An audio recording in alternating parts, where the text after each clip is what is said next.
Let us hear a message from our Regional Director, Fire Chief Superintendent Kumel C. Traju, sir. A round of applause, please. Good morning. Morning, sir. So to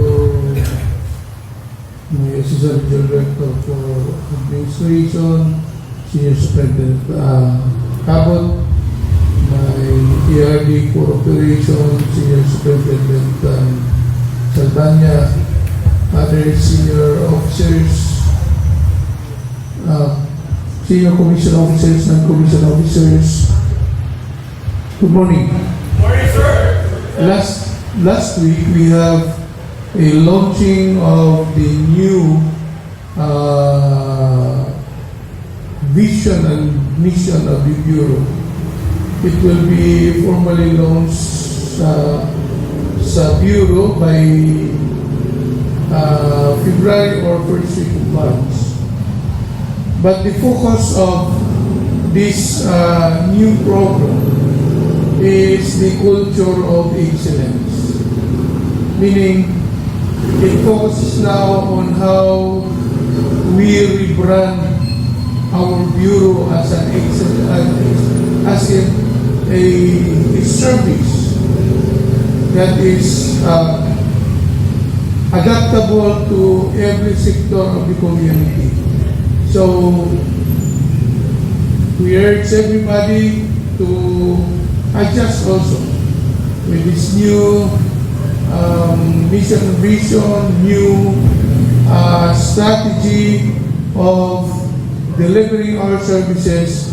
Then as member of the Bureau of Protection, we have to adjust in order to show to the community and to the whole country the excellence or the importance of the Bureau of Protection.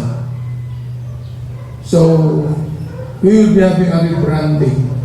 So, magbabago sa anyo ng Bureau of Fire in order that we can also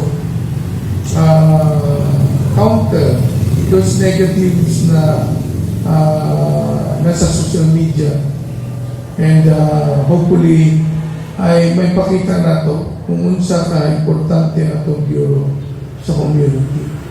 But of course, not only towards the community but also towards sa matagusa sa ato. Okay?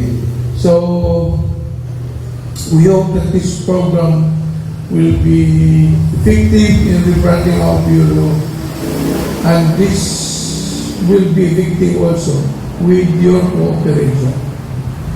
Okay? So today also marks the end of the onboarding program of our 88 recruits. So they will graduate, and a few weeks or a week after ay mag-start na rin ang kanilang basic training. And also the start of the onboarding program of our 24 recruits. So, full na onboarding program yun sa kanila. So, nangyari sa 88 parang partial lang. Pero still, we're happy that we concluded this program. Now, smooth sailing lang. Okay? So,